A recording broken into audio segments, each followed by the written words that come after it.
माँ की ममता के आगे विवश हुए भगवान,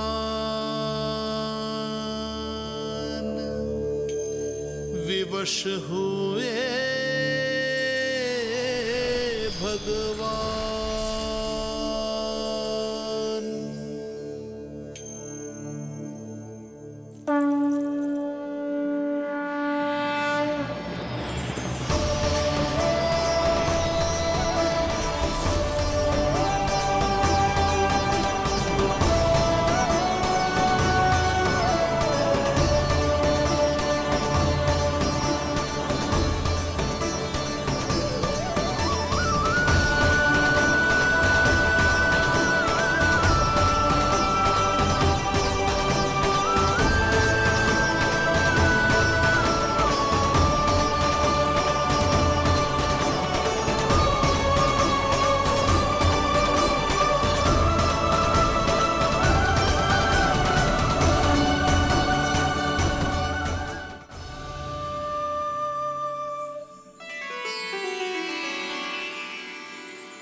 प्रभु। प्रभु नहीं, पुत्र कहो मां।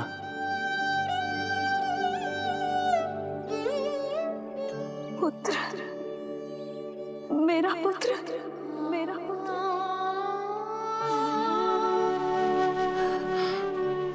आज जैसे आपने मुझे अपनी गोद में लिटा रखा है, क्या कुछ ऐसा नहीं हो सकता कि शीघ्र ही मुझे आपको अपनी गोद में खिलाने का अवसर मिल जाए? आज तो मैं केवल मूर्छित हुई हूं, किंतु शीघ्र ही यदि मुझे आप पुत्र रूप में ना मिले तो मेरे प्राण चले जाएंगे। ऐसा ना कहो मां।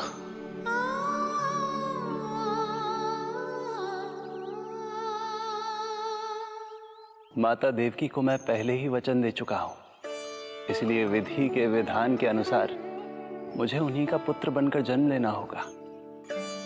किंतु आपकी आतुरता का अनुभव करने के बाद अब मैं भी आपका स्नेह पाने से स्वयं को और वंचित नहीं रख सकता।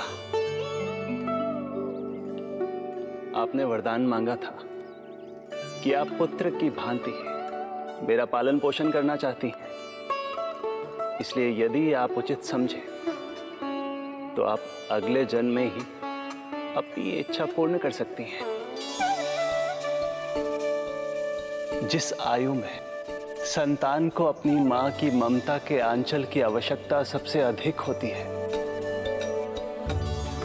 उस आयु में अर्थात अपने जन्म के प्रथम दिन से 10 वर्षों तक मैं आपके साथ रहूंगा। किंतु फिर मुझे अपनी जन्म देने वाली मां माता देवकी के पास लौटना होगा। ऐसा करने से मैं उन्हें दिया वचन भी निभा पाऊंगा और आपकी ममता का सौभाग्य भी प्राप्त कर पाऊंगा। यदि आपको स्वीकार हो तो। स्वीकार है, स्वीकार है प्रभु, सहर्ष स्वीकार है। एक माँ और पुत्र का नाता केवल उसके कोख से जन्म लेने से ही नहीं बनता, ये नाता तो ममता से बनता है। और मैं अपनी ममता आप पर न्यौछावर करने के लिए आतुर हूं।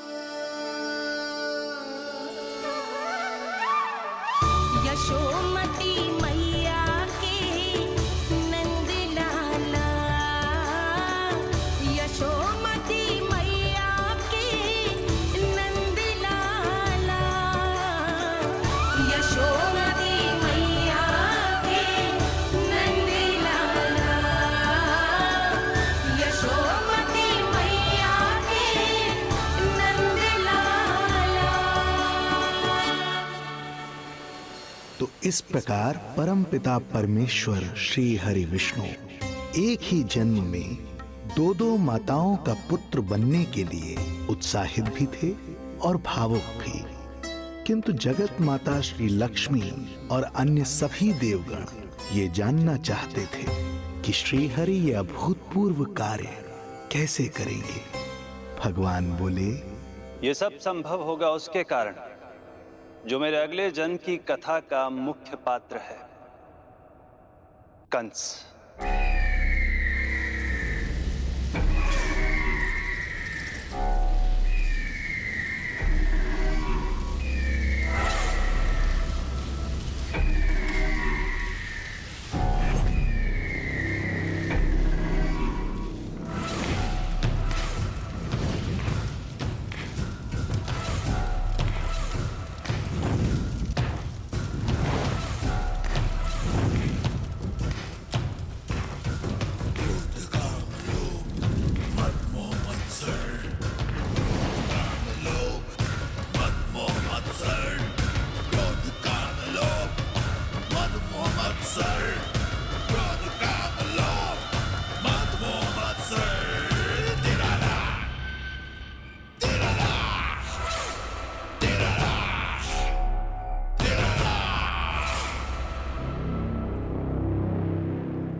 जब जीवन पर संकट हो तो अभिमान अर्थहीन होता है।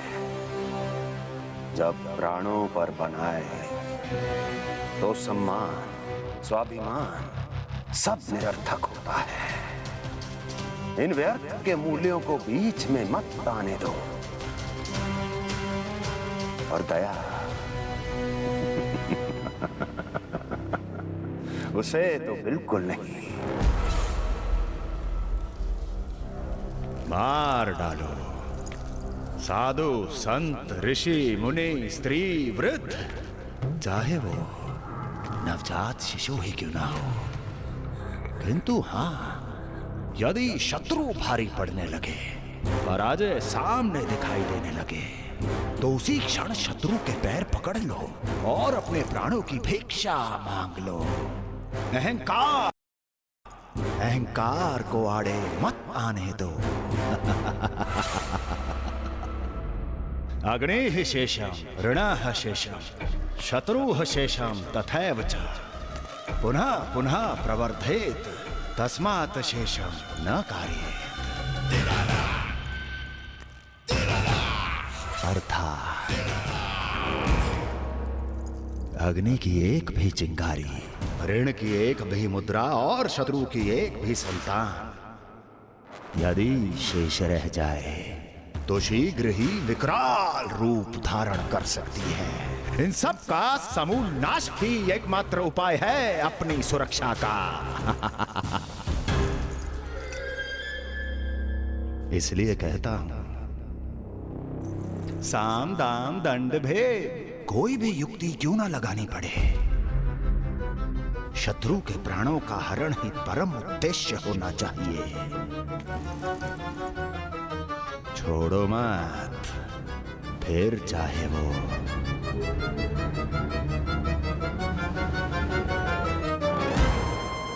विष्णु ही क्यों ना हो।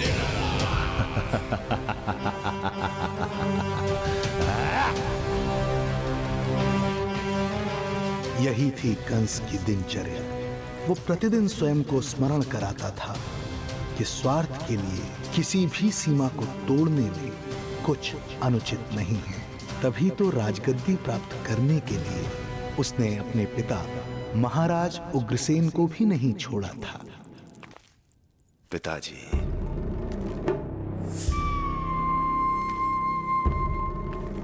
हो सके तो मुझे क्षमा कर दीजिएगा। कल्पना भी नहीं की थी कि मैं आपके साथ ऐसा व्यवहार करूंगा। आपको प्रतीत हो रहा होगा कि मैं क्रूर हूं, स्वार्थ में अंधा हो गया हूं, किंतु मैं विवश हूं।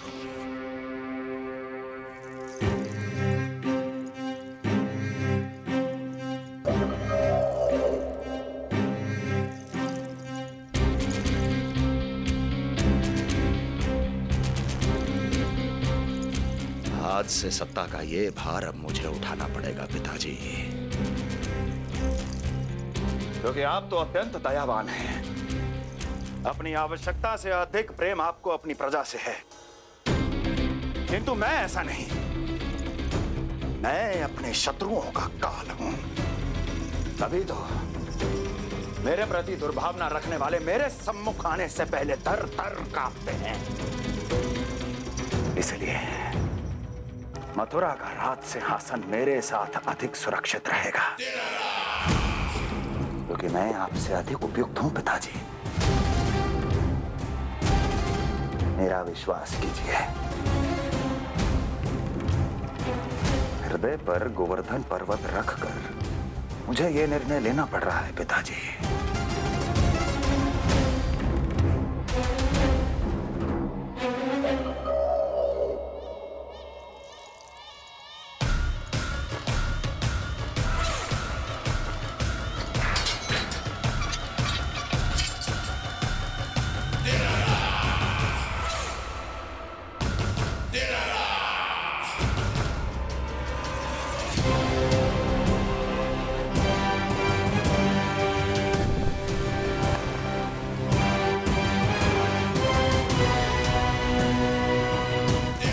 चाबी यमुना में फेंक देना। कोई कितना भी क्रूर, कठोर राक्षस ही क्यों ना हो, किसी न किसी के लिए उसके हृदय में भी प्रेम उपजता ही है। कंस भी इस नियम का अपवाद नहीं था। इस संसार में एक जीवात्मा ऐसी भी थी जिसे वो स्वयं से भी अधिक स्नेह करता था, और वो थी उसकी लाडली बहन देवकी।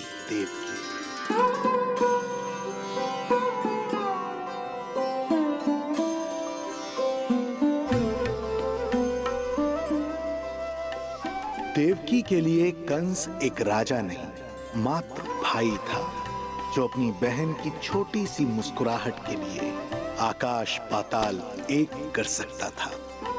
अत्यंत धूमधाम से उसने अपनी देवकी का विवाह यादवराज वसुदेव के साथ संपन्न करवाया। रुको, रुको।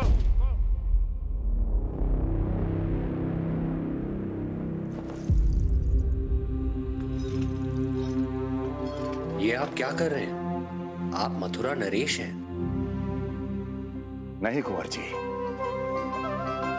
आज मैं मात्र वो भाई हूं जो अपनी प्रिय बहन के साथ बस कुछ क्षण और व्यतीत करना चाहता है। कंस के हृदय में देवकी के लिए उमड़ता प्रेम का सागर तब अचानक सूख गया जब उसने ये आकाशवाणी सुनी। महापापी अत्याचारी कंस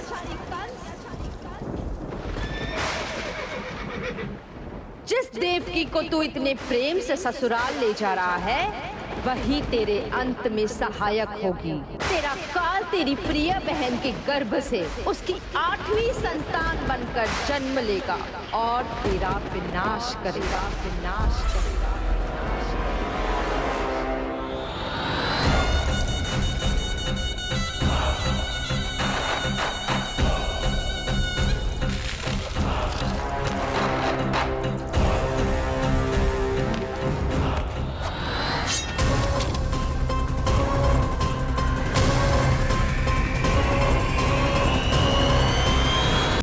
कौन है आप? मुझे आपसे भय लग रहा है। आप मेरे भैया नहीं हो सकते। सही कहा तूने। जो मेरे विनाश को जन्म दे, उस कुल घातिनी से मेरा कोई संबंध नहीं। महाराज, रक्त के संबंध क्रोध की अग्नि में मत झुलसाइए। जिस बहन को आपने बचपन से आज तक इतना प्रेम दिया, क्या वो आपके विरुद्ध किसी षड्यंत्र में सहायक हो सकती है? भला हमारी संतान आपका विनाश क्यों करेगी? अपनी नवविवाहित बहन पर कृपा कीजिए महाराज। अपने पुरुषार्थ से आपने कितने असुरों को युद्ध में पराजित किया है। आज वो सब दरबारी बनकर आपकी सेवा करते हैं। ये महापराक्रमी कंस, यदि वो मायावी असुर आपको हानि नहीं पहुंचा पाए, तो ये आपकी बहन आपका क्या बिगाड़ सकती है? दया कीजिए महाराज, दया कीजिए। आप बीच में मत पड़िए कुंवर जी। सुना नहीं क्या? इसकी 8वीं संतान मेरा वध करेगी। जब मां ही नहीं बचेगी, तो 8वीं संतान के जन्म का तो प्रश्न ही नहीं उठता। यदि ऐसा है तो आप मुझे मार दीजिए। जब मैं ही जीवित नहीं रहूंगा, तो देवकी की संतान होने की संभावना ही समाप्त हो जाएगी। अपने बहनोई की हत्या का पाप मैं नहीं कर सकता। और बहन की हत्या का पाप कर सकते हैं? जिसे जीवन भर प्रेम दिया है, उसके प्राण लेने का अधिकार है मुझे। प्रिय भैया, यदि आपको इस विषय में इतना संदेह है, तो आप हमारी 8वीं संतान के प्राण ले लीजिएगा। बल्कि 8वीं संतान ही क्यों, उसका जन्म होने तक हमारी सभी संतानों का वध आप स्वयं अपने हाथों से कर लीजिए। स्वामी, हे मथुराधिपति, मेरी पत्नी को प्राण दान दे दीजिए। मैं महाराज शूरसेन का पुत्र वसुदेव आपको वचन देता हूँ, अपनी 8 संतानों को जन्म लेते ही स्वयं आपके सामने प्रस्तुत करूंगा। अपनी 8 संतानों को जन्म लेते ही स्वयं आपके सामने प्रस्तुत करूंगा।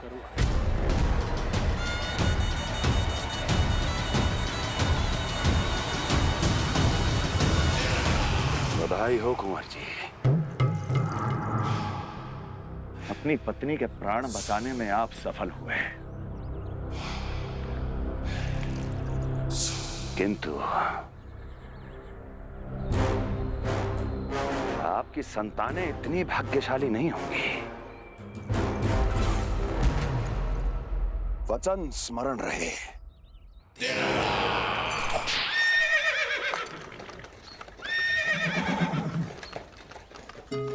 इस तरह रक्त की प्यासी कंस की तलवार की छाया में देवकी और वसुदेव का वैवाहिक जीवन प्रारंभ हुआ।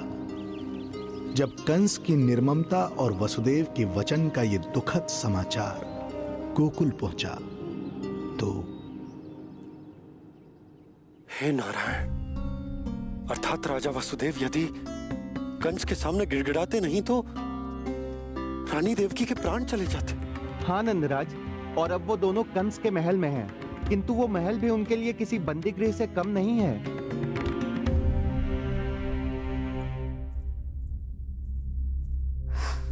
एक भाई अपनी बहन के साथ ऐसा करने की सोच भी कैसे सकता है? मेरा बस चले तो उस दुष्ट कंस को मटके में डाल के इसे घोट के रख दूं, जैसे मलाई घोट के माखन निकाला जाता है।